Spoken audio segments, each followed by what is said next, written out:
আমার কলিজার ভাই বোনেরা আসসালামু আলাইকুম। আশা করি আপনারা ভালো আছেন। আলহামদুলিল্লাহ আমিও ভালো আছি। কলিজার আপুরা ভাইয়ার আজকে সবজি স্যুপ রান্না করব। তো ফুলকপি, গাজর, পেঁয়াজের কালি, টমেটো, তারপর হচ্ছে আলু দিয়েছি একটা, ধনেপাতা। তো প্রথমে এগুলো আমি সিদ্ধ করে নিব, হালকা সিদ্ধ, কালারটা ঠিকঠাক থাকবে। তো আমি জাস্ট একটু বলক তুলে নেব, একটু লবণ দিয়ে সিদ্ধ করে নেব।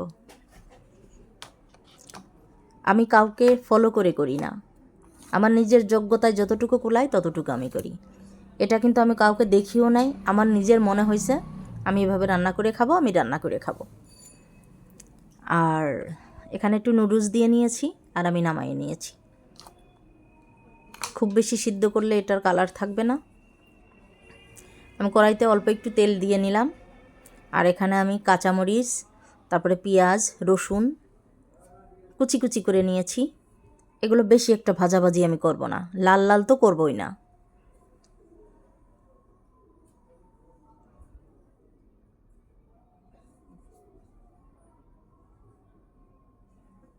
এগুলো অর্ধেক সিদ্ধ হয়েছে আর বাকিটা সিদ্ধ মানে স্যুপটা কমপ্লিট হওয়ার পরে হয়ে যাবে ইনশাআল্লাহ।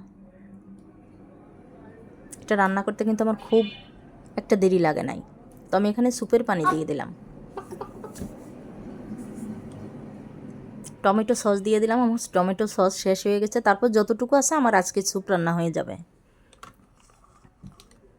আমি ফুলকপি, গাজর এগুলো সিদ্ধ করে খাই, এটা আমার খুব ভালো লাগে, লবণ দিয়ে সিদ্ধ করে খাই। তারপরে টমেটো দিয়ে দিলাম। টমেটো আমি আগে সিদ্ধতে দিই নাই, কারণ হচ্ছে টমেটো খুব অল্প জালে সিদ্ধ হয়ে যায়, এর জন্য আমি দিয়েছি। তো এখানে একটা এই যে আমি সয়া সস দিয়ে নিলাম, তারপরে এখানে ম্যাগি মশলা দিয়ে দিলাম।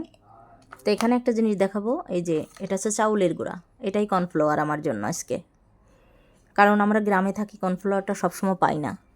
আর কর্নফ্লাওয়ার ছাড়া যে স্যুপ রান্না হবে না এটা তো ঠিক না, কারণ কর্নফ্লাওয়ারের কাজ ঘনত্ব ঠিক করবে। আর এই গুলার ভিতরে আমার হচ্ছে গিয়ে যে চাউলের গুঁড়ির ভিতরে একটা ধনেপাতা পড়ছে, আপনারা কিছু মনে করবেন না। তারপর একটা ডিম গুলাই নিব।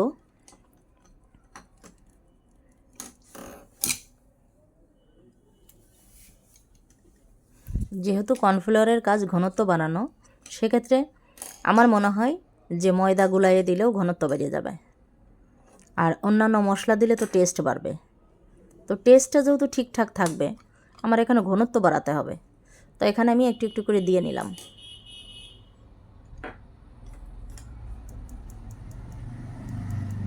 চাউলের গুঁড়া, আলো চাউলের গুঁড়া, যে গুঁড়া দিয়ে পিঠা বানাই সেই চাউলের গুঁড়া আমি এখানে গুলাই দিয়ে দিছি ঘনত্ব বাড়ানোর জন্য।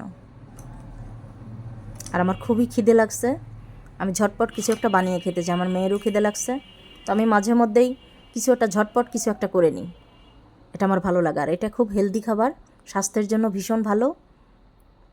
আর এই যে ডিমটা আমার মেয়ে ঢেলে দিতেছে, আমি হচ্ছে মানে মিক্সড করে দিতেছি।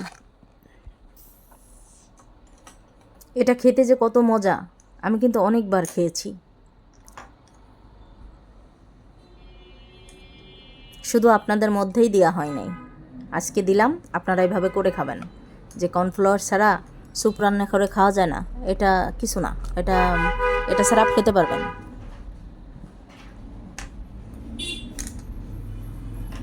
এটা ঘনত্ব দেখেন কত সুন্দর ঘনত্ব হয়ে গেছে। এই যে কি যে দারুণ এই স্যুপটা খেতে। আপনারা আমি যেভাবে রান্না করেছি এভাবে আপনারা করে খাবেন। যদি ভালো না লাগে তাহলে আমার রান্না ফেরত। আপনাদের পছন্দের সবজি দিয়ে আপনারা স্যুপ রান্না করে খাবেন, কিচ্ছু দরকার নেই যে মুরগির মাংস ছাড়া যে স্যুপ রান্না করা যাবে না, এটা মিছা কথা। আপনি যেভাবে পারবেন সেভাবে রান্না করে খাবেন, কোনো সমস্যা নেই। কিন্তু এখানে মানে জরুরি যেটা, সেটা হচ্ছে যে আপনার ম্যাগি যে মশলাটা, ওই মশলাটা থাকলে পরে ভালো হয়। তো আমার কলিজার আপুরা ভাইয়ারা, আমি জানি না আমার এই ভিডিওটা দেখে আপনারা কি শিখলেন বা কি শিখবেন।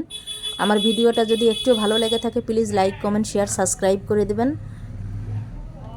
আর আমার মেয়েকে জিজ্ঞেস করতেছি কেমন হয়েছে, আমার মেয়ে বলতেছে অনেক মজা। তো আমার মেয়ের কাছে মজা মানে আমার কাছে অনেক মজা, আর আমি আসলেই খুব মজা। আপনারা যদি একবার ট্রাই করেন তাহলে আমার কথাগুলো অবশ্যই বিশ্বাস করবেন।